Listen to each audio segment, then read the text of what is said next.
3వ తారీఖు సోమవారం మనం రాజమండ్రి ఏవిఎఫ్ఆర్ రోడ్లోని ప్రసాదాదిత్య మాల్ దగ్గర జరిగిన ఘటన చాలా దిగ్భ్రాంతికి గురిచేసింది. ఈ ఘటనలో ఒక వైద్య విద్యార్థిని బ్రెయిన్ డెడ్ అయినట్టు సమాచారం.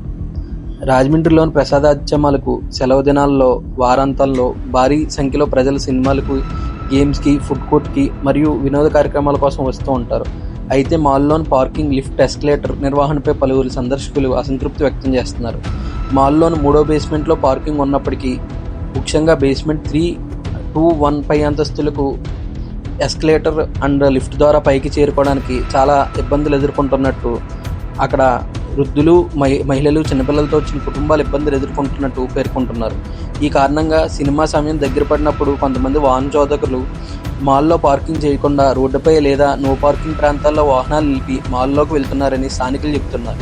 దీనివల్ల మాల్ పరిసర ప్రాంతాల్లో ట్రాఫిక్ రద్దీ పెరిగి ఇతర వాహనదారులు ఇబ్బందులు ఎదుర్కొంటున్నట్టు సమాచారం. మాల్కు సమీపంలో ఉన్న డెకాథ్లాన్ పాటు ఇతర వ్యాపార సముదాయాలకు వచ్చే వినియోగదారులు కూడా పార్కింగ్ సమస్యను ఎదుర్కొంటున్నారని స్థానికులు అంటున్నారు. ప్రస్తుతం ఇన్ గేట్ మరియు అవుట్ గేట్ దగ్గర మాత్రమే సెక్యూరిటీ సిబ్బంది ఉండబట్టి ఉన్నారు. దీని మీద ప్రసాదాదిత్య మాల్ దృష్టి సారించి పార్కింగ్ ఇబ్బంది లేకుండా చూసుకోవాలని కోరుతున్నారు.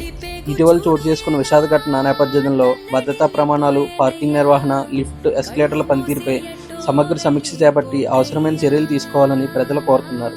ఈ నేపథ్యంలో రాజమండ్రి పోలీసులు, సంబంధిత అధికారులు, అలాగే ప్రసాదాదిత్య మాల్ యాజమాన్యం స్పందించి పార్కింగ్ నిర్వహణ, ట్రాఫిక్ నియంత్రణ, సందర్శకుల భద్రతకు ప్రాధాన్యతనిస్తూ తగిన చర్యలు చేపట్టాలని స్థానికులు విజ్ఞప్తి చేస్తున్నారు.